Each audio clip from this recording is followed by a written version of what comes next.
Hello! Bienvenue dans ce nouvel épisode du podcast L'ordinaire extraordinaire.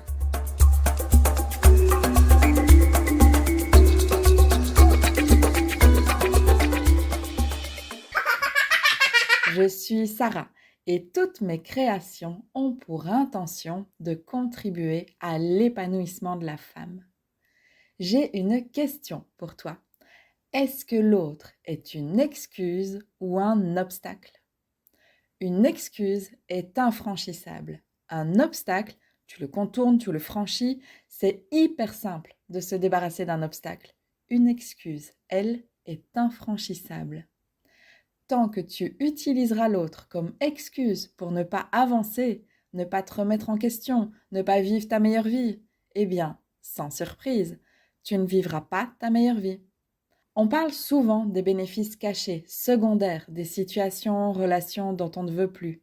Eh bien, l'autre qui te sert d'excuse fait partie de ces fameux bénéfices cachés. Par exemple, tu souhaites avoir une relation extraordinaire, mais tu as peur de perdre ta liberté. C'est un bénéfice caché. Donc, quand tu restes dans une relation inconfortable, la première question à te poser, c'est celle-ci. Est-ce que j'ai un bénéfice caché à rester ou est-ce qu'il s'agit simplement d'un obstacle à franchir? Si tu t'aperçois que tu te sers de l'autre comme excuse, commencer par l'admettre va te faire un bien fou. C'est humain de douter, c'est humain d'avoir peur. Ça ne fait pas de toi une personne faible ou une mauvaise personne, ça fait de toi un être humain qui ne savait pas qu'il ne savait pas. Et tu sais quoi? Quand tu ne sais pas ce que tu ne sais pas, tu ne peux pas agir. Nous avons grandi dans une société qui favorise cette attitude de se servir de l'autre comme excuse pour ne pas voir en soi ce qu'il se passe réellement. C'est de la faute du gouvernement, des riches, des acteurs. Mais à quel moment on reprend notre responsabilité d'être humain? À quel moment on se redresse? À quel moment on fait face? À quel moment on reprend notre pouvoir personnel? La responsabilisation n'est pas un gros mot. Au contraire, on va s'apporter tellement d'amour qu'on va prendre l'entière responsabilité de tout ce qui nous arrive pour éventuellement le transformer en or. Si tu as des enfants, tu vas vite comprendre ce parallèle. Quand on a des enfants, la plupart du temps, on ne leur souhaite bien évidemment que le meilleur. On va mettre en œuvre tout ce qui est en notre pouvoir pour qu'ils puissent vivre leur meilleure vie. Eh bien, se responsabiliser, c'est faire exactement la même chose avec soi-même. Alors non, te déresponsabiliser ne fait pas de toi une mauvaise personne. Par contre, ça fait de toi une personne qui ne met pas tout en œuvre pour cheminer vers ses rêves. Finalement, la seule question, c'est est-ce que tu as envie de continuer dans cette voie ou pas?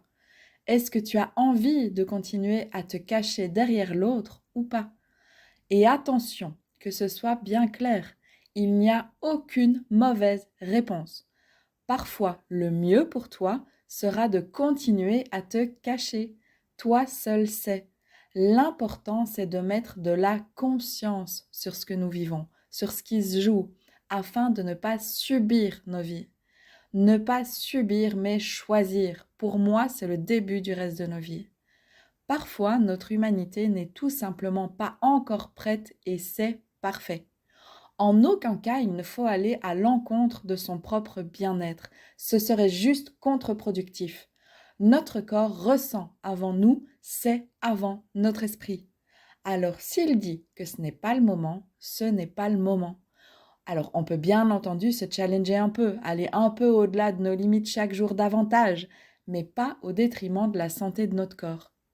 L'une des clés essentielles, c'est de se challenger un peu chaque jour tout en s'apportant énormément d'amour et de compassion comme on le ferait pour nos enfants. En gros, c'est avoir du discernement sur nos pensées et nos actions, sur notre pourquoi. Est-ce que je me respecte réellement, pleinement, en ne changeant rien, ou est-ce que je continue à me cacher? Plus tu vas mettre de la conscience sur toute ta vie, plus tu vas pouvoir poser les actions adéquates et inspirées pour avancer. Évoluer au contact de notre cœur ne peut nous mener que dans la bonne direction. Cela ne signifie pas qu'il n'y a que du bon, cela signifie que notre cœur est créateur. Tout ce que l'on entreprend depuis cet espace, même quand c'est challengeant, est bon pour soi, les autres et le monde.